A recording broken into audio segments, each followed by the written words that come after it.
आप लोग सौभाग्यशाली हैं।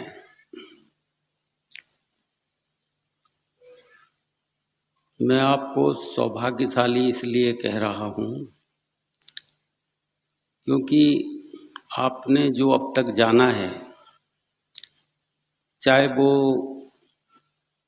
ज्ञानियों के शब्दों से जाना है, धर्म पुस्तकों से जाना है, या आप किन्हीं सत्संगों में गए हैं,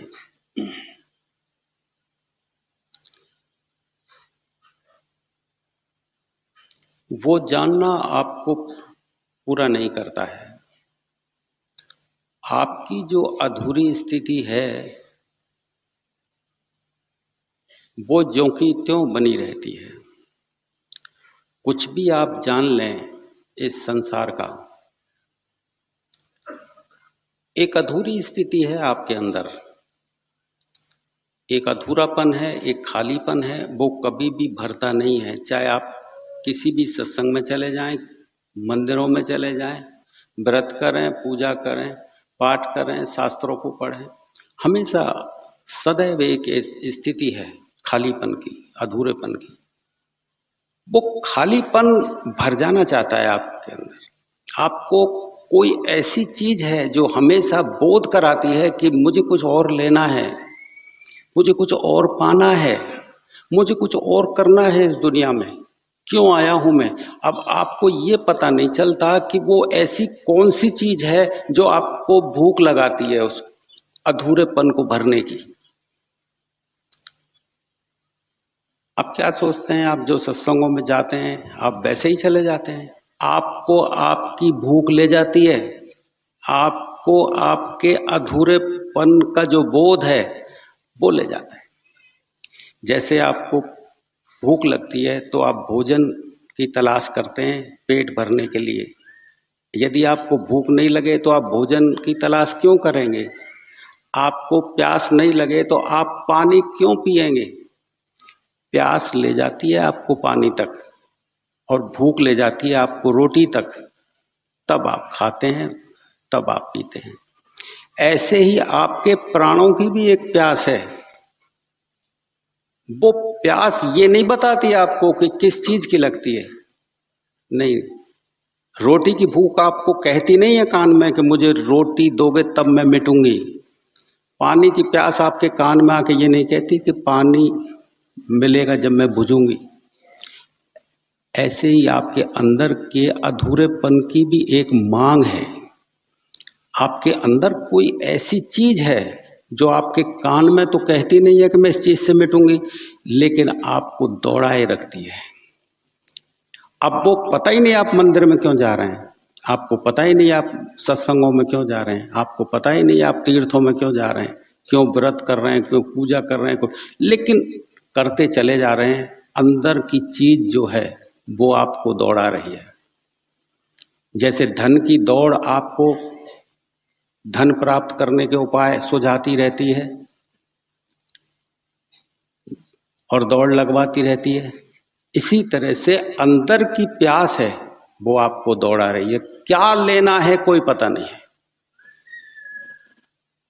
और जब वो प्यास बुझ जाती है, जब कोई ऐसी चीज मिल जाती है कि भाई इससे मेरी प्यास बुझ रही है, तब पता लगता है कि इस चीज की प्यास थी। पानी से जब आपकी प्यास बुझती है तो पता लगता है कि यार प्यास तो इस पानी की लगी थी। प्यास ने तो मुझसे कहा नहीं कान में कि भाई पानी से मैं बुझूंगी, लेकिन पानी जब पिया तब पता लगा कि प्यास पानी से बुझ सकती है। भोजन की भूख ने तो ये कहा नहीं भोजन से मैं मिटूंगी, लेकिन जब भोजन खाया तब पता लगा कि ये भूख तो भोजन की थी। ऐसे ही बेटा जो प्राणों की प्यास है, वो प्यास जिस घड़ी भरेगी ना तो पता लगेगा कि मेरी प्यास तो इस चीज की थी। पहले से पता नहीं लगता।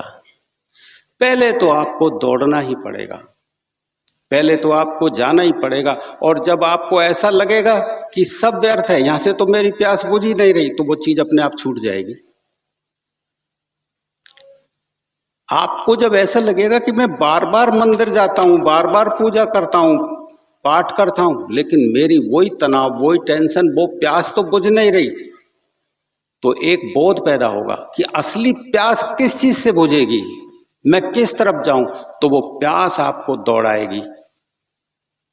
वही प्यास आपको यहां भी लेके आई है। आप जो मेरे सामने बैठे हैं, वही कोई अंदर की चीज है जिसका आपको पता नहीं, वो यहां तक ले आई है आपको। जब कहीं से आपको ऐसा लगे, कहीं से आपको ऐसा लगे कि यार ये खुशबू जो आ रही है, जरूर पास में बाघ होगा, खबर देगी, देती है ये खुशबू। यदि कहीं पक्षी उड़ रहे हो तो ये पता लगता है कि वहां पानी का स्रोत है, वहां जरूर कोई जलाशय है, इसलिए पक्षी उड़ रहे हैं। पहले ऐसे ही देखा जाता था। जल तो नहीं देखा, पक्षियों से अनुमान लगाया कि वहां जलाशय है, खुशबू से अनुमान लगता है कि वहां कहीं बाघ है। ऐसे ही कहीं से ये खबर लग जाए कि मेरी प्राणों की प्यास की पूर्ति की हवासी आ रही है। ऐसा लग रहा है कि ये हवासी, ये माहौल सा, ये बातें ऐसी लग रही हैं कि अंदर की जो है आग वो बुझती सी लग रही है। तो समझ लेना कि परमात्मा के निकट ही पहुंच रहे होगे आप कहीं। परमात्मा आसपास ही होगा, बस नजरें नहीं आपकी ऊपर उठ पाई हैं, इतना सा, इतनी देर है। परमात्मा की दया बेटा यदि मिलती नहीं होती तो फिर ये शास्त्रों में नहीं लिखा होता। हनुमान जी फिर नहीं छोड़ देते अपने महलों को, अपने घर बार को। एक वनवासी राम के लिए पूरा जीवन उन्होंने छोड़ दिया था। उनको लग गई थी कोई खुशबू, राम जी से आती हुई ऐसी लग गई खुशबू उनको कि बाघ इस व्यक्ति के अंदर है। खुशबू कोई राम से आती थी, उनकी बातों से, उनके उठने बैठने से कोई सुगंध हनुमान जी के ये नथुनों में घुस गई और उससे पता लग गया ये वनवासी साधारण वनवासी नहीं है, ये तो परमात्मा है, और जीवन दे दिया। और उस खुशबू को और कोई नहीं पहचान सका, जबकि वो तो सबके बीच में रहते थे। राम जी सबके बीच में रहते थे, सबको ही भक्ति मिल जाती, सबको ही परमात्मा के दर्शन हो जाते। हनुमान सजग था, इसलिए उसको उस खुशबू का पता लगा। हनुमान सजग था तो राम में जो था ना, उसको वो समझ गया। जरूरी नहीं है कि ये समझ जो बुद्धि है वो हर चीज समझ जाए। आपकी बुद्धि जो है, इससे आप कमा सकते हैं, खा सकते हैं, पद ले सकते हैं, सम्मान ले सकते हैं। जरूरी नहीं है कि ये बुद्धि परमात्मा को भी समझ जाए। आप इसे परमात्मा को समझने के लिए प्रयोग करेंगे तो ये हार जाएगी, ये नहीं जीतेगी। क्योंकि परमात्मा को समझने के लिए भगवान ने हृदय लगाया है। हृदय, हृदय ये वाला हृदय नहीं जो ये आप समझते हो, ये डॉक्टरों वाला हृदय, इसको तो चीर फाड़ करके देखा जा सकता है। इसके नीचे कोई और हृदय है जिसे आंखों से नहीं देखा जा सकता है, डॉक्टर भी नहीं देख सकते उसे, लेकिन उसकी फुहार तुम्हें पता लगती है। प्रेम उठता है तो ऐसा नहीं कहते कि दिमाग से उठ रहा है, जब प्रेम उठता है तो कहते हैं हृदय से उठ रहा है। लेकिन वो कौन सा हृदय है? वो हृदय, जब प्रेम उठता है तो डॉक्टर नहीं पकड़ सकते कि इस हृदय में से प्रेम निकल रहा है, उसे पकड़ के बता दें, वो नहीं बता सकते, क्योंकि ये हृदय दूसरा हृदय है। इसके नीचे जो है वो परमात्मा को जानने वाला हृदय है, वो पकड़ में नहीं आता है, वो तो योगियों के पकड़ में आता है। योग का मतलब होता है जो परमात्मा से जुड़ने लगता है तो इस हृदय की खबर लगती है, इससे पहले इस हृदय की पता नहीं लगता है। वो ऐसा नहीं है कि आप सोचो कि ये वाला हृदय ये धड़क रहा है, जो ये तो एक दिन बंद हो जाएगा, जब मृत्यु आएगी तो ये बंद भी हो जाएगा हृदय। वो हृदय जिसमें उपजता है असली प्रेम, वो कभी मरता नहीं है, वो सदैव जीवित रहता है, वो हृदय। तो आप जो सत्संगों में गए हैं, उन सत्संगों में आपने क्या सुना है? महापुरुषों का जीवन चरित्र। राम जी पैदा हुए हैं, कृष्ण जी पैदा हुए हैं, राम जी इस तरह विवाह किया, इस तरह से वनवास हुआ, इस तरह से रावण मारा, एक चरित्र है उनका। कृष्ण पैदा हुए, इस तरह से महाभारत में उनको उपदेश दिया, अर्जुन को इस तरह से वो राक्षस मारा, उनका एक जीवन है। इसी तरह से आपका भी जीवन है, प्रत्येक व्यक्ति का एक जीवन है। वो पैदा होता है तो उसके जीवन में जो घटनाएं घटित होती हैं वो अलग है, हर व्यक्ति की जीवन की घटनाएं अलग अलग होती हैं।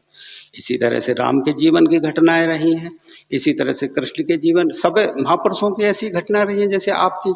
लेकिन उन मैं और आप में फर्क क्या है? घटनाओं का फर्क नहीं है बेटा, घटनाओं तो सबकी अलग हो सकती है, महत्व का फर्क है कि उन्होंने महत्व को जान लिया था, आत्मा वाले महत्व को, हृदय वाले महत्व। आपने बुद्धि के महत्व को समझा है, ये अंतर है। आपने बुद्धि बुद्धि को काम में लिया है, हृदय को नहीं लिया। उन्होंने हृदय को भी काम में लिया और बुद्धि को भी लिया, उन्होंने दोनों को ले लिया। आप एक तरफा के स्वामी हैं, वो दो तरफा के स्वामी। उन्होंने दोनों तरफ को जाना, आपने एक तरफ को जाना। एक तरफ से संसार चलता है और दोनों तरफ से जानने पे परमात्मा और संसार दोनों चलते हैं। जिन्होंने एक तरफ से जाना है, बुद्धि बुद्धि को जिसने जाना है, वो केवल संसार में खा कमा सकता है। और केवल एक तरफ के जानने वाला जो व्यक्ति है, संसार में खा कमा सकता है, उपलब्धि ले सकता है, लेकिन सुखी नहीं हो सकता है। सुख और सुखों से दूर रहेगा। सुख तो केवल बातों में आता है, आपके चर्चाओं में आता है सुख, कल्पनाओं में आता है सुख, और सुख भविष्य में आता है कि अब तो नहीं है, कभी फिर आ जाएगा। इसी आस के सहारे जीते चले जाते हैं आप कि अब नहीं तो कल, अब नहीं तो कल, इसी आस पे जिए चले जाते हैं। लेकिन ये कभी नहीं सोचते कि हमने जीवन को के केवल एक हिस्से को जाना है। जब एक हिस्से को जाना है तो सुख आएगा ही नहीं। राम और कृष्ण और महापुरुष जितने भी हुए हैं, उन्होंने दोनों हिस्सों को जाना है, तो संसार को भी पूरा भोगा और परमात्मा भी पूरे रहे। परमात्मा में पूरे प्रवेश किया उन्होंने और संसार में भी पूरा प्रवेश किया। जो व्यक्ति, तुम देखो जितने महात्मा हुए, उन्होंने विवाह किया, बच्चे, कमाना खाना ऐसे ही रखा, तो आपकी तरह ही तो संसार भोगा उन्होंने। जिन्होंने विवाह किया, इसका मतलब है संसार उन्होंने आपकी तरह ही भोगा है, जैसे आप भोगते हैं। लेकिन उनके जीवन की ऊंचाइयां तभी बनी जब उन्होंने हृदय को भी खोल लिया। हृदय को यदि नहीं खोल, यही सत्संग मैं तुमसे जब कहता हूं कि तुम सौभाग्यशाली हो, तो मैं इसलिए कहता हूं कि दूसरी परत की चर्चा भी आपको सुनने को मिल रही है, जिसे हृदय कहते हैं। बुद्धि की तो आपने सुन ली, बुद्धि वाली चीजें तो आपने कर ली, लेकिन हृदय वाली चीज की चर्चा आपको यहां मिलती है। इसलिए मैं सौभाग्यशाली कहता हूं कि चलो दूसरी परत की जानकारी तो इनको मिल जाएगी, कोई खुशबू तो इनको मिलेगी इन बातों से, कोई अनुमान तो लगा सकेंगे कि हम अधूरे हैं। इस अनुमान के सहारे हो सकता है कि ये सही रास्ते पे चलना चालू कर दें, जहां इनकी मंजिल है। अभी तक तो मंजिल मिली नहीं, क्योंकि बुद्धि से तो मंजिल मिलती ही नहीं है। बुद्धि से मंजिल मिल गई होती तो किसी से भी पूछते के देखो, जिनके पास पैसा है, धन है, दौलत है, मान सम्मान सब है, वो मरते समय यही कहते हैं, कुछ नहीं है भाई जिंदगी में। अरे जिन्होंने धरती के ऊपर बेटा साम्राज्य प्राप्त कर लिया, सिकंदर जैसे लोग जो धरती के सम्राट बन गए, मरते समय उन्होंने भी ये कहा कि कुछ नहीं है भाई जिंदगी में। जिनके पास सब कुछ, आपके पास तो कुछ नहीं, आपके पास तो कुछ थोड़े बहुत कमाले होंगे, उसी से गर्दन ऊपर हो गई है आपकी। लेकिन जिस पृथ्वी के ऊपर जिनके वो साम्राज्य स्थापित हो गए, वो भी कहते थे कि भाई मेरे हाथ है ना, मेरे जनाजे से बाहर निकाल देना। सिकंदर कहता था कि मैं मरूं तो मेरे हाथ जनाजे से बाहर निकाल देना, जिससे लोगों को ये पता लग जाए कि मरने वाला साथ कुछ नहीं ले जाता है। इसलिए उसने कहा मेरे हाथ ऐसे निकाल देना बाहर, तो लोगों को कम से कम ये तो मिलेगा, कम से कम ये तो अनुमान लगेगा कि मरने वाला साथ कुछ नहीं ले जाता। तुम्हारे पास कुछ नहीं, मेरे पास तो संसार का सब कुछ था, एक सुई के बराबर में नहीं ले जा सका सिकंदर। और मरते समय आप लोग राम नाम सत्य बोल रहे हैं कि राम नाम सत्य। जिस सत्य को, राम माने हृदय, राम नाम सत्य, उस राम को जब जीते जी जानना था, वो तो जाने नहीं। जब तो हम मटरगस्ती में रहे, जब तो हम चपलताओं में रहे, जब तो हम दूसरों के से सुख लेने की सोचते रहे, और जब मर गया तो मरे हुए को सुना रहे हैं कि राम नाम सत्य है। वो सुनेगा कोई कि राम का नाम सत्य है? जीते जी बताने की चीज थी जो मरने पे बताते हैं। राम का नाम सत्य तभी होता है, तभी जब हृदय पे आदमी पहुंचे, हृदय की जानकारी पे पहुंचे, तो पता लगता है कि राम जड़ नहीं है, राम चेतन है। तुम्हारी चेतना का नाम है राम, तुम्हारे अंदर जो चेतना है उसका नाम है राम। क्योंकि वो चेतना जब तक है, जब तक तुम सुन सकते हो, देख सकते हो, खा सकते हो, भूख का एहसास कर सकते हो, प्यास का एहसास कर सकते हो, बुद्धि से सोच सकते हो, समझ सकते हो। लेकिन जब वो चेतना निकल जाती है तो हाथ भी वही है, पैर भी वही है, आंखें भी वही, कान भी वही। ना तो फिर कान सुन सकते हैं और ना ये आंखें देख सकती है, और उसके कान में कुछ भी बोलो फिर वो सुन भी नहीं सकता, वो सोच भी नहीं सकता कुछ भी। क्या घट गया उसमें? पैर यूं की यूं, हाथ यूं की यूं, आंखें यूं की यूं, सारे अंग यूं की यूं। क्या निकल गया? वो ही निकल गया राम। उस राम को मरने पे समझा रहे हैं कि राम नाम सत्य है। जब निकल ही गया वो राम, अब क्या समझ में आएगा उसके? राम को तो जब ही समझाया जा सकता है जब राम अंदर पता लगे कि मेरे अंदर राम है। राम जब अंदर, जीते जी समझ में आने वाली चीज है। जब पता लगता है कि राम का नाम सत्य कैसे होता है। ऐसे नहीं है कि राम का नाम सत्य है, बस बोल दिया और समझ में आ गई सत्य है। सत्य को जानने के लिए तैयारी करनी पड़ती है बेटा। इसीलिए वानप्रस्थ आश्रम का सुना होगा तुमने नाम। वो सत्य के जानने की तैयारी का ही नाम है वानप्रस्थ आश्रम, और कुछ नहीं है। बचपन एक तो होता है बाल प्रस्थाश्रम, बचपन का, जिसमें 25 साल तक बच्चा पढ़ता लिखता है। फिर 25 से 50 साल तक गृहस्थ आश्रम है, गृहस्थ की सेवा करता है। और जो 50 से 75 साल की आयु अपने ग्रंथों में जैसे लिखी है, तो वो आयु वही है राम को जानने की तैयारी की। कि अब तक तो तुम रहे, लेकिन अब समझना कि जो किया बस वो कर दिया, अब राम के लिए करना है। पहले परिवार को जानने के लिए किया, बचपन का आनंद लिया, जवानी का आनंद लिया, अब राम का आनंद लेंगे, ये तैयारी में जुड़ जाओ। अब राम का आनंद लेंगे। बचपन में पढ़ाई लिखाई का आनंद लिया, कुछ नहीं मिला, और जब जवानी में गृहस्थ का आश्रम लिया, आश्रम में प्रवेश किया तो बस कर दिया, कुछ नहीं मिला। अब राम को जानने की तैयारी करनी है, अब राम का आनंद लेना है।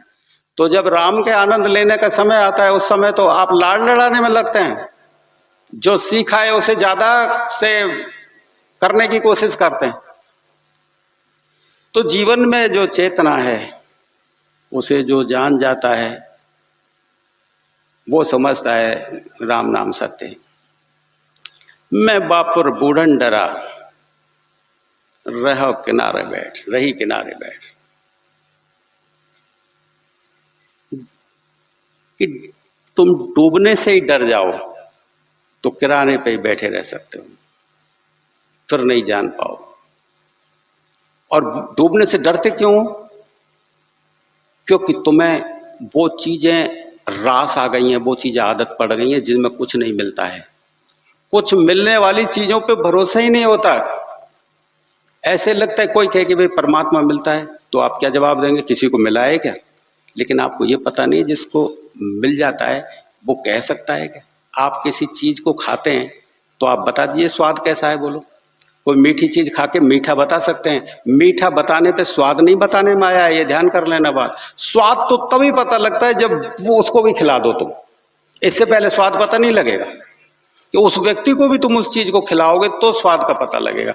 और जब स्वाद को ही तुम नहीं कह सकते तो परमात्मा को कैसे कहोगे? वो भी तो एक स्वाद ही है। लेकिन आप बचने के लिए मैं बापुर बूढ़न डरा, डर जाते हैं और कहते हैं कि नहीं, परमात्मा मिला है क्या किसी को? बेटा मिला नहीं होता तो शास्त्र कोई हवाओं वैसे ही नहीं लिख दिए गए। अर्जुन सिंहासन छोड़ के कृष्ण के चरणों में वैसे ही नहीं बैठ गया है। हनुमान जी ने घर बार वैसे नहीं छोड़ दिया एक वनवासी के पीछे। मिला है तभी छोड़ा है बेटा, छोड़ने से कोई नहीं छोड़ सकता। मिल जाता है तो छूट जाता है, ये ध्यान रख लेना बात। छोड़ने से आज तक कभी तुम 10 रुपए भी खो जाएंगे तो बेचैन हो जाएंगे, लेकिन जिन्होंने के जीवन दाव पे लग गए उन्होंने छोड़ा नहीं, ये ध्यान रखना बात। उनसे छूट गया पकड़ में, फिर कुछ उससे ज्यादा आ गया होगा उसके। हनुमान जी के पकड़ में कुछ ज्यादा आ गया था, राजपाट से ज्यादा। उनकी शक्ति, वैभव और मतलब अष्ट सिद्ध नवदित 8 सिद्धियों से भी ज्यादा कुछ पकड़ में आ गया था, इसलिए सिद्धियां भी छूट गई और राजपाट भी छूटा, छोड़ा नहीं। मीरा राजघराने में रहती थी, रानी थी, राजघराना छोड़ा नहीं, छूटा इसलिए क्योंकि उससे बड़ा पकड़ में आ गया था। हृदय जगता है तो सबसे बड़ी चीज पकड़ में आती है, फिर सारी चीजें छोटी रह जाती है। घर में जब कार आ जाती है ना तो फिर मोटरसाइकिल छूट जाती है। पहले नहीं छूटती, पहले कस के पकड़ में आती है मोटरसाइकिल, और जब साइकिल छूटती है तो कहीं मोटरसाइकिल आ जाती है जब छूटती है। और जब तक मोटरसाइकिल नहीं आती तो साइकिल को बड़े पहुंचते हैं, धोते हैं रोजाना, अच्छी जगह रखते हैं, कोई खरोंच नहीं लग जाए इसके। और जब मोटरसाइकिल आ जाती है तो बारिश में पड़ी पड़ी जंग लग जाती है, उसे कोई नहीं देखता।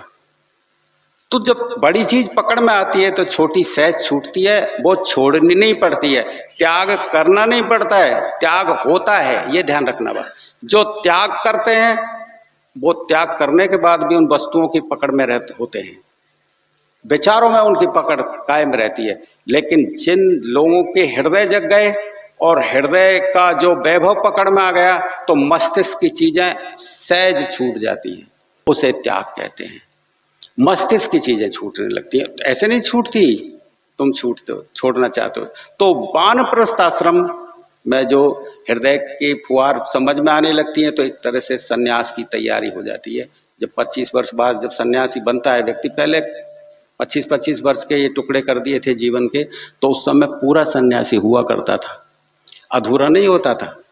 कि आज तो क्या है, बच्चे घर से निकाल देते हैं माँ बाप को, और मजबूरी में जाके वो आश्रमों में पड़े हैं, जो वृद्धाश्रम बने हैं, और वृद्धाश्रमों में जाके पड़े हैं या सड़कों पे भीख मांग रहे हैं, वो मजबूरी में कर रहे हैं।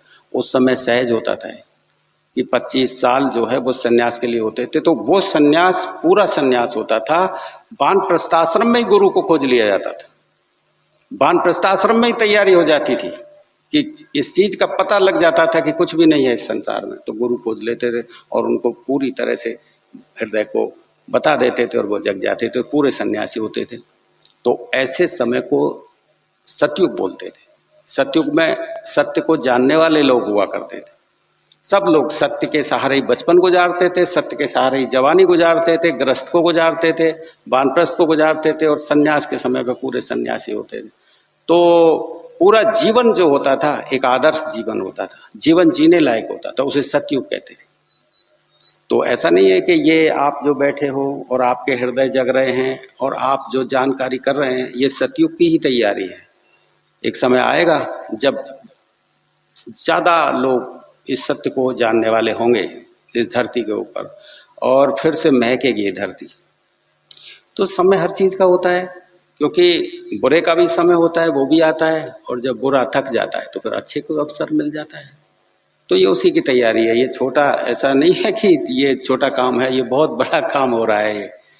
तो मैं बापुर बुढ़न डरा, तो आप डर क्यों जाते हैं कि अरे कहीं ऐसा ना हो कि जो मैंने मेहनत से कमाया है वो छूट जाए, कहीं ऐसा नहीं है जो मेहनत से जोड़ा है वो छूट जाए मेरा, तो आप डर जाते हैं। अरे भगवान किसी को मिलता है कि मिला हो तो कोई बता दो। अरे तुम स्वाद को नहीं बता सकते, तुम भगवान को पूछने चले हो। जिसको मिल जाता है वो कहेगा, कोई मिल जाता है वो नाचेगा, वो गाएगा, उसके गाने से समझ सको तो समझ जाना, उसके नाचने से समझ सको तो समझ जाना कि ये नाच स्वयं के लिए है, दूसरों को दिखाने के लिए नहीं है। आप जिस नृत्य को समझते हैं वो तो दूसरों को दिखा के करते हैं नृत्य, कि दूसरा रीझ है, आप अपने से छूट रहे हैं, ये धर्म नहीं है। आप भगवान के आनंद में नहीं नाच रहे हैं, ध्यान रख लेना बात, आप दूसरों के आनंद में नाच रहे हैं। जिस घड़ी आंख बंद हो जाए और पैर फिर ठुमके लगाने चलें, कुंडी बंद कर लें आप अंदर से और फिर नाचें, ये स्वयं के अंदर स्वयं को दिखाने का नृत्य है। जिस समय हृदय जगता है तो स्वयं का नृत्य फूटता है, स्वयं की हंसी फूटती है, स्वयं का रोना, बस किसी के रोजने में नहीं रोया जाएगा। मैं बाफुर भूडन डरा, अब डर जाओ तुम कि मेरा जो मेहनत किया है वो सब छूट रहा है, तो फिर तो रहे किनारे बैठ तो रहो, फिर उसमें क्या इलाज हो सकता है। लेकिन मैंने सुना ऐसा है कि कभी जिसने डुबकी लगाई है वो डूबा बिल्कुल नहीं है। पानी भी डुबाता थोड़ी है, एक बार डुबकी लगा के नीचे तो उतारता, फिर से पानी ऊपर ले आता है। लाता कि नहीं लाता पानी? तुमने देखा होगा, तुम गिर जाओ पानी में तो एक बार तो नीचे जाता है आदमी, फिर पानी उसको ऊपर ले आता है, ये ध्यान रखना बात। तो तुम ये सोचो कि भाई मैं तो डुबके लगाने से डरूंगा, नहीं नहीं, डूबोगे तो जरूर, लेकिन बाहर निकलने के लिए बाहर ले आएगा बहुत पानी, फिर तुम वैसे अहंकार गिर जाता है ना तो फिर वो ऊपर आ जाता है। अहंकार है ना तब ऊपर ऊपर नहीं है, अहंकार गिरता है फिर नीचे जाके ऊपर आता है, वो ऊपर आना है। अहंकार में भी तुम ऊपर बनने की कोशिश करते हो, वो ऊपर कुछ नहीं है, वो तो डुबाने वाला ही है, वो कुछ नहीं होने वाला है। लेकिन जो डूब के ऊपर आता है, जो अहंकार का गिरना है, उस अहंकार को गिरने के बाद जब जो सामान्य स्थिति बनती है, मैं उसे उभरना बोल रहा हूं। ये समझो आप बात, वो स्थिति उभरने की है। वो स्थिति जब बनेगी उसे तुम कह के बता देना। ये भी नहीं कह पाओगे कि मेरा अहंकार गिर गया है, क्योंकि पता ही लग गया तो क्या गिरा, पता ही नहीं लगता कि क्या अहंकार होता है, क्या वो होता है। कुछ कहने की लूटा जाता है, आनंद के लिए तड़फ लगती है, आनंद के लिए भागदौड़ मचती है। भागदौड़ मचे उसे ही लूटना बोलते हैं बेटा। एक तड़फ तुम्हें तो दौड़ाती है, पता नहीं किस तरफ दौड़ा रही है, वो है, वो जब लूटने में आता है आनंद। राम नाम के लूट से, लूट सके तो लूटने की सामर्थ्य पैदा करो। लूट सके तो लूट, तुम सामर्थ्यहीन हो इसलिए लूट नहीं पाते, और आप तो बस दूसरे नजारों में खो जाते हैं। एक दुनिया बाहर की है, एक अंदर की दुनिया है। एक दुनिया बाहर की है जिसे आप बुद्धि से देखते हैं, एक दुनिया अंदर की है, वो हृदय से देखी जाती है। बाहर की दुनिया से परिचित हैं आप, इस दुनिया में कितनी खोजबीन कर लेते हैं, कितनी खोजबीन कर लेते हैं। कंप्यूटर है, टीवी है, रॉकेट है, चंद्रमा तक चले गए, धरती पे कितना खोज लिया। एक दुनिया ये है जिसे विज्ञान के जरिए, बुद्धि के जरिए खोजा है। एक दुनिया और है बेटा हृदय की, उसे जब खोजने चलोगे तो वहां कुछ नहीं मिलेगा, अंधेरा मिलेगा। लेकिन तुम ये तो सोचो कि बेटा जब अंधेरे में जाते हैं तब कुछ दिखाई नहीं देता, लेकिन अंधेरे में थोड़ी देर खड़े रह के देखना, अंधेरे में भी दिखाई देने लग जाएगा तुम्हें, अंधेरे में भी दिखने लगेगा। अंधेरा तब तक अंधेरा है जब तक आंखें अभ्यस्त नहीं हो जाए। आंखें जब तक दूसरी चीज के लिए अभ्यस्त हैं तो अंधेरे को देखने की लायक ही नहीं बनी। अंधेरा ही तो पहला पड़ाव है बेटा अंधेरा तो पहला पड़ाव है, उसी में दिखाई देगा, वहीं से रोशनी आएगी। देखना तो सही, दुख है में ही स्रोत लगता है सुख का। जब दुख है, आप दुख से जो घबराते हैं, दुख से आंख लड़ा के देखो जरा, दुख में खड़े होकर देखो जरा, दुख में खड़े हो जाओ, तब तुम्हें पता लगेगा कि दुख ही सुख की तरफ ले जाता है। दुख नहीं आएगा तो आपके सुख की तरफ कदम कभी नहीं बढ़ेंगे। दुख ही प्यास लगाता है सुख की तरफ जाने का, अंधेरा ही प्रकाश की तरफ ले जाएगा। आप कितने ही दुखी हैं, लेकिन दुख है ना, कितने ही दुखी क्यों ना हो, लेकिन आप राम का नाम दुख में ही लेते हैं, सुख में नहीं लेते। दुख में ही भगवान को याद करते हैं। क्यों? तुम जानते हैं कि अंदर कोई ऐसी चीज, पता ही नहीं राम कौन है, लेकिन जब भी तकलीफ है राम, मरते हैं कि मरने से पहले भी हे राम बोल के मरते हैं लोग, क्योंकि राम कोई आनंद है, कोई लूटने वाली चीज है, कोई चेतना है। उसे समझो आप, वो क्या है। जिस घड़ी वो समझ में आएगी तो आपको सत्संग का अर्थ समझ में आएगा। सत्संग का मतलब ये नहीं है कि चार बातें कोई सुना दे आपको, आप सुन के संतुष्ट हो गए। नहीं, संतुष्टि का नाम सत्संग है ही नहीं। जिस सत्संग से असंतुष्टि लग जाए उसका ही नाम सत्संग है। नहीं समझे बात? सत्संग से पता लगे कि यार कोई और चीज है, हमारा जीवन तो बेकार चला जा रहा है, हम तो किसी लायक ही नहीं रहे, हम तो लगे रहे किसी और काम में, करना कुछ और था। आए थे कुछ और को, होटल लगे का पास, हम तो कुछ और काम में लग गए, कुछ और करना था, कुछ और करने के लिए लग गए। मैं बापन बूढ़न डर रह किनारे बैठ, मैं कुछ नहीं कर सका, मैं तो किसी और कामों में लग गया, मैं कुछ कर नहीं सका। तो मैं जब आपको कहता हूं कि आप बड़े सौभाग्यशाली हैं, तो इस सौभाग्य को मैं इसलिए बताता हूं कि आपको मेरे शब्दों से कोई भनक लग जाए, मेरे शब्दों से आपको एक इशारा मिल जाए कि हम क्या करने के लिए आए थे और क्या कर रहे हैं, और फिर आप तलाश करने निकल जाएं कोई ऐसे योग्य गुरु की जो आपको पार लगा दे, जो आपको बता दे कि भाई हृदय ऐसे जगता है, जो आपको बता दे कि भाई जीवन इस तरह से जिया जाता है। फिर उसकी तलाश आप करने लगे, फिर भटके नहीं, इधर उधर सिर नहीं मारते घूमे। इसलिए मैं आपको सौभाग्यशाली कहता हूं। तो आप तो ढोल नगाड़े वाले सत्संग में चले जाते हैं कि ढोल बजाए, जागरण में चले गए, लेकिन आपको कोई नई दृष्टि तो मिलती नहीं वहां से। बिना बजाए निस दिन बाजे, घंटा शंख नगारी, अरे साधु भाई अनहद की धुन न्यारी। तो वो देखिए ब्रह्मानंद जी कहते हैं कि साधु भाई अनहद की धुन न्यारी। तो कहते हैं कि सामान्य आदमी तो समझेगा नहीं इस बात को, साधुओं के लिए है ये बात, जो सीधा हो गया है, जिसने कहीं से सत्संग सुन लिया है, किसी के महापुरुष की वाणी सुन ली है और थोड़ी बहुत भी सादगी इसके अंदर आ गई है, वो ही समझेगा इन बातों को। ये कहना चाह रहे हैं साधु का मतलब जो थोड़ा बहुत सीधा हो गया है, सीधा जो समझने लग गया इन बातों को, नहीं तो समझेगा ही नहीं। वो तो ऐसे समझेगा बिना बजाए निस दिन बाजे, कि बिना बजाए निस दिन कैसे बज सकती है। यहाँ तो कोई भी साज अपन बजाएंगे, ढोलक बजाएंगे, बाजा बजाएंगे तो किसी साधन से बजेगा, वो अपने आप थोड़ी ढोलक बजने लग जाएगी। कैसे बीन अपने आप बजेगी, कैसे मुरली अपने आप बजेगी, उसको होठों पे लगाना पड़ता है, नहीं सब ढोलक को बजाना पड़ता है। तो लेकिन ब्रह्मानंद बोलते हैं बिना बजाए निस दिन बाजे, घंटा संग। निस दिन का मतलब हर पल बिना बजाए बज रही, वो अनहद बाणी बन बजे। जिस घड़ी उसे सुनोगे वही है सत्संग, तब हुआ सत्य का साथ। वो बिना बजाए निस दिन बाजे। निस दिन उस क्षण का मतलब ये नहीं है कि क्षण का वर्तमान क्षण जिसको बोलते हैं कि भाई हम बैठे हैं अभी वर्तमान है, ये नहीं है वर्तमान। वो क्षण जिस क्षण में वो सत्य उजागर होता है। क्षण का मतलब अब ये तुम समझो क्षण कौन सा, मैंने क्षण बोला, क्षण बोलते ही क्षण तो गुजर गया, भविष्य बन गया क्षण। क्षण बोलते ही क्षण रफ्तार से निकल गया आगे।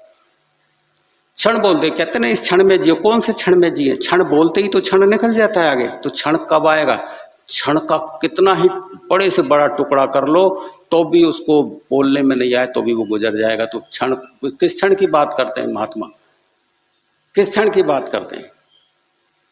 उमा मरम ये काउन क्षण में प्रकट है। कौन से क्षण में? हर क्षण में। आप अभी तुमसे कह दूं भाई क्षण में जियो, तो क्षण में तो भाई ये ठीक है, क्षण में मैं होश में हूं खूब आराम से, ये क्षण मेरे साथ, ये क्षण नहीं है। क्षण बोलते ही क्षण तो गुजर गया, वर्तमान बोलते ही वर्तमान निकल गया आगे। दो क्षणों के बीच में जो अति क्षण आता है उस क्षण की बात कर रहा हूं। दो क्षणों के बीच में जिसकी कोई गणना नहीं है, उस समय कोई चिंगारी लगेगी, वो है असली बात। क्षण में प्रकट भगवान, दो क्षणों के बीच में जो है कोई स्पेस भी नहीं, उस क्षण को कहा भी नहीं जा सकता, अंकों की गणना में नहीं आता। उस समय कोई इस तरह की चिंगारी लगेगी जो जीवन को बदल देगी, वो जिस जीवन को जीवन नहीं रहने देगी, कुछ आनंदमय जीवन कर देगी, कोई अलग से हो जाएगा जीवन, वो जीवन कुछ और होगा। तो जब आप शास्त्रों को पढ़ते हैं या किसी और चीज को पढ़ते हैं तो उसके अर्थ अपने हिसाब से बैठाएंगे तो वो समझ में नहीं आता है। वो आप अपने हिसाब से अर्थ कर लेंगे और आप कहेंगे कि मैंने तो गीता पढ़ ली, तो मैंने रामायण पढ़ ली। तो भाई गीता पढ़ने के बाद में आप में बदलाव तो आया ही नहीं, आप में कुछ बदलाव आ गए। आप वैसे ही झूठ बोल रहे हैं, वैसे ही आप तोड़फोड़ कर रहे हैं, वैसे ही आपका चित्त इधर उधर की बातों में लग रहा है, दूसरों से आनंद लेने की कोशिश कर रहे हो। तो गीता आपने क्या सुनी, क्या सत्संगों में गए? रामायण आपने क्या पढ़ी, क्या रामायण पढ़ी? क्यों बदले नहीं आप? क्योंकि उन शब्दों को रटा है आपने, गीता के शब्दों को रटा है, रामायण के शब्दों को रटा है। शब्दों में ज्ञान नहीं होता बेटा। जिस घड़ी पता लग जाए किसी महापुरुष के मुंह से और वो क्षण प्रकट हो जाए, दो क्षणों के बीच में जो प्रकट होता है, बस जिस क्षण में जाके आग लगती है बेटा, वो क्षण पता लग जाए ना, फिर नहीं रुको, फिर पता लग जाएगा कि ये आग कौन से जंगल को जलाएगी, ये चेतना कितना बड़ा विस्तार पाएगी, कितना अनंत में विस्तारित हो जाएगी। जो थोड़ी सी चिंगारी के रूप में प्रकट हुई है, वो चिंगारी देखना ये अनंत में के फैलाव को आप झेल नहीं पाओगे, झेलना मुश्किल हो जाएगा। वो तो गुरु की शक्ति झेलने का सामर्थ्य देती है बेटा, ये ध्यान रख लेना, वो सामर्थ्य देती है। तुम तो कहते हो ऐसे ही भाई ठीक है, लेकिन वो सामर्थ्य वो देती है। वो धीरे के अंदर की आंख भी झिलमिला जाए एक बार बेटा, ये तो बाहर की आंखें तो छोड़ो, ये तो इस सूरज का प्रकाश ही नहीं झेल सकती अभी, ये आंख तो इस सूरज की तरफ भी नहीं देख सकती। वो आंख जो करोड़ों सूरज, जो पत्ते पत्ते पे करोड़ों सूरज लगा दें, बोलो तो अंदर की आंख भी एक बार झेंप जाए, ये देखो बात, जबकि वो तो कितनी सामर्थ्यवान है, उसकी भी ताकत फिर धीरे धीरे करके बढ़ती है, उसकी भी ताकत धीरे धीरे करके पैदा होती है। तो आप धीरे धीरे इन चीजों को समझने लायक बने और आप अपनी प्यास को समझ सकें, आप समझ सकें कि असली उद्देश्य क्या है इस धरती पे आने का। असली उद्देश्य क्या है? देवी देवता भी मनुष्य योनि को प्राप्त करने के लिए तरसते हैं, मनुष्य योनि के लिए, कि मैं मनुष्य योनि मिले तो हम भी भजन कर लें, हमको भी उस सड़क का पता लग जाए, हम भी परमात्मा की तरफ चले जाएं। क्योंकि देवी देवता जो है ना बेटा, उनका मोक्ष कल्याण नहीं हुआ है, उनका कल्याण और मोक्ष नहीं हुआ है। तुम शिव जी को देखो, वो आंख बंद करके भजन कर रहे हैं, कल्याण हो जाता है तो क्या जरूरत थी भजन करने की, वो आंख बंद करके भजन कर रहे हैं। नहीं समझे? ब्रह्मा जी, विष्णु, महेश, ये बड़े देवता हैं बेटा, असली भगवान तो इनसे आगे है, और उससे भी आगे है, और कोई इससे भी आगे है। लेकिन अब उसको बताने से क्या मतलब है, तुम चलो तो पता लगे, जब तुम खुद जानोगे तो पता लगेगा कि असली चीज क्या है, असली चीज का पता तब लगे। तो बिना बजाए निज दिन बाजे घंटा शंख नगारी, साधु भाई अनहद की धुन न्यारी। तो वो इन धुनों से अलग है बेटा। न्यारी का मतलब होता है कि तुम खोजने लगो कि यहाँ ढोलक पे खोज लो, उसे नहीं खोज पाओगे, उसके जैसी भी नहीं है बेटा। ऐसी नहीं कि उसके जैसी हो, भाई ढोलक की है, बाजा ये बज रहे हैं, इसे नहीं, वो तो बिना बजाए बजती है, उसमें कोई थाप देने की कोई जरूरत नहीं है, बिना बजाए लगातार चल रही है। एक क्षण भी बंद हो जाए तो ये धरती है ना, ऐसे चूरमुर हो जाए फट से, ये समझ लो बात। एक क्षण के लिए भी इतनी सी देर बंद हो जाए तो धरती खत्म पूरी, सारा अखिल ब्रह्मांड उधर से उधर हो जाए। तो बिना बजाए निज दिन बाजे घंटा शंख नगारी।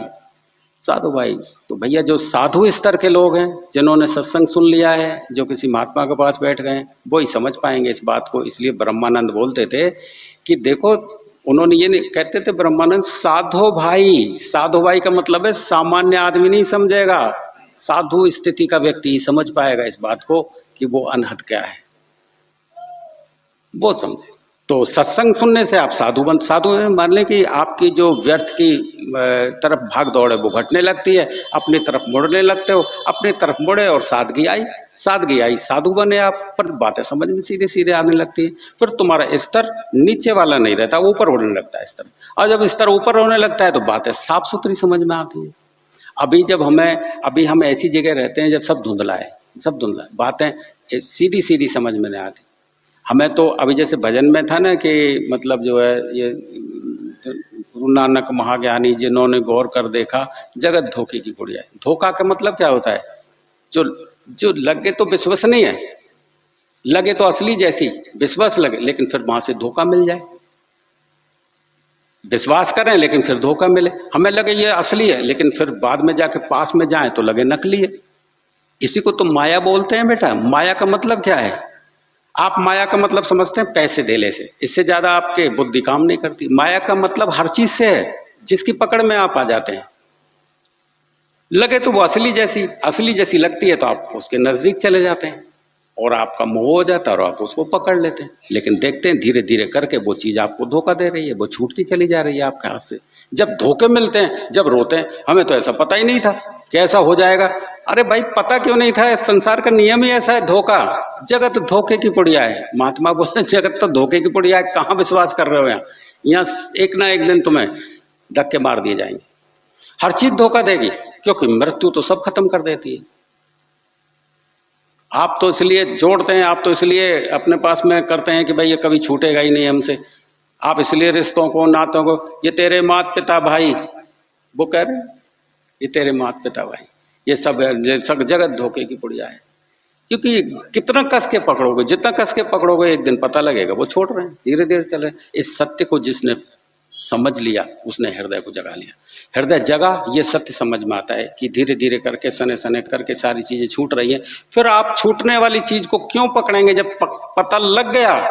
जब तक पता नहीं लगता है तब तक आदमी पकड़ा धकड़ी करता है। जब तक आप असत्य में हैं तो पकड़ा धकड़ी करते हैं। जब सत्य का पता लग गया कि ये छूटने वाली चीज है, धोखा देने वाली चीज है, फिर क्यों फंसेंगे, क्यों पकड़ करेंगे। फिर प्रेम निभाएंगे, फिर जिम्मेदारी निभाएंगे, फिर अपना दायित्व निभाएंगे।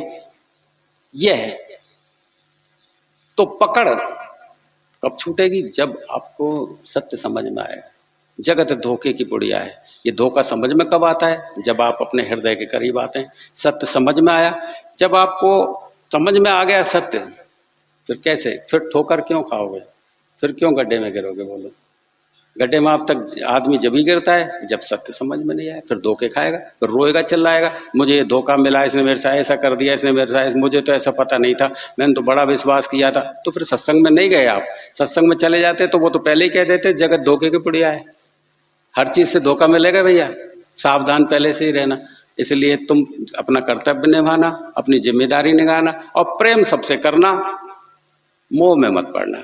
मोह में पड़े तो जगह से धोखे की पुड़ी आए, फिर धोखा भी झेलने को तैयार हो जाओ, फिर धोखा मिलेगा तुम्हें, फिर तुम रोते पीटते रहना, फिर कौन संभालेगा तुम्हें।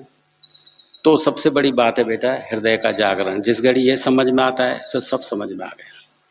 तो मैं तो आपके पास में ये 4 प्रोग्राम होते हैं साल में, मैं आपसे कुछ ना कुछ कह के चला जाता हूँ, लेकिन संभलना आपके हाथ में है। क्योंकि मैं अभी कल परसों बता रहा था लोगों को कि भाई जैसे तुम साइकिल चलाना सीखते हो, पिता बच्चे को पैर लगाना सिखाता है ना, तो तुम ये मत सोचना कि उसने साइकिल चलाना सिखा दी कि पिता ने पैर लेना सिखा दिया। नहीं, जो सदने की कॉन्शियसनेस है ना, सदने का जो है वो सद्भाव तुम्हारे स्वयं से आता है। पिता नहीं देता सद्भाव को, पिता हाथ पकड़ सकता है, तुम्हें संभाल सकता है, लेकिन सद्भाव तुम्हारे अंदर से पैदा होता है। पैडल मारने से, साइकिल का हैंडल पकड़ने से कोई साइकिल चलाना नहीं सीख जाता है कि बैठा दी सीट पर चला दिया तुमने और श्रेय ले लिया मैंने सिखाया है तुम्हें चलाना। ये श्रेय लेना बंद करो, सद्भाव उसके अंदर से पैदा हुआ है। सद्भाव कहां से आया ये देखने की बात है, वो चेतना, वो सद्भाव, वो तो मैं ये तुमसे बातें तो हर बार कर जाता हूं, लेकिन समझ तुम्हारे अंदर से पैदा होगी।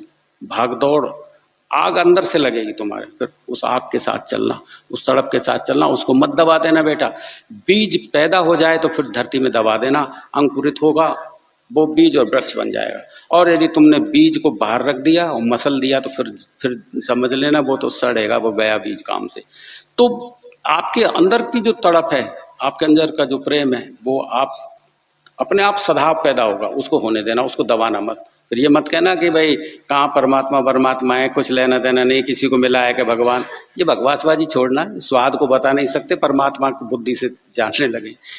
लोगों ने जाना है जब भी बेटा ये पुस्तकें लिखी हैं, लोगों ने जाना है जब भी भागे दौड़े, राजपाट छूट गए, और तुम कहते हो किसी को मिला है क्या। अरे तुम तो मिले नहीं अभी, और परमात्मा की बात कर, तुमसे मिल जाते तो ये बेईमानी, चोरी चकोरी और ये धोखाधड़ी क्यों करते। अपने को जानते नहीं हो, परमात्मा के बारे में बोलने लगे हो। अरे तुम अपने को ही जान जाते तो पता लग जाता कि हम बुराइयों में क्यों फंसे हैं। अपने को जानने वाला आदमी बुराइयों में क्यों फंसेगा। अपने को जानते नहीं है कि परमात्मा, का सवाल उठाते हैं कि परमात्मा है कि नहीं। पहले बेटा अपने को तो जानो कि तुम हो के नहीं। जब तुम हो तुम्हारा तो पता लगा लो पहले, असली में तुम कौन हो। तुम ये शरीर हो कोई। अरे शरीर के मरने के बाद भी जो जीवित रहता है वो हो तुम। ये शरीर तो एक दिन मर जाना है, ये शरीर नहीं हो तुम। शरीर तो तुम्हारी केवल पहचान है, तुम्हारा नाम रख दिया तुम्हारे घर वालों ने तो इससे तुम्हारी पहचान बन गई है। नहीं समझे, कोई भी नाम रख देते, अब तुम्हारा नाम गणेश है, कल को मुकेश रख दें, कहीं सुरेश रख दें, कुछ भी रख दें, तो रख दिया उस नाम से पहचाने जाते हो तुम। तो ये तुम्हारी पहचान नहीं है। मरने के बाद और मरने से पहले जो तुम थे वो कौन थे। इस शरीर में तो बाद में आए हो और फिर मरने के बाद चले जाओगे। असली तो वो हो, उसे जान के बताओ, फिर बताना भगवान है कि नहीं। तुम्हें जान लेना, फिर पता लगेगा।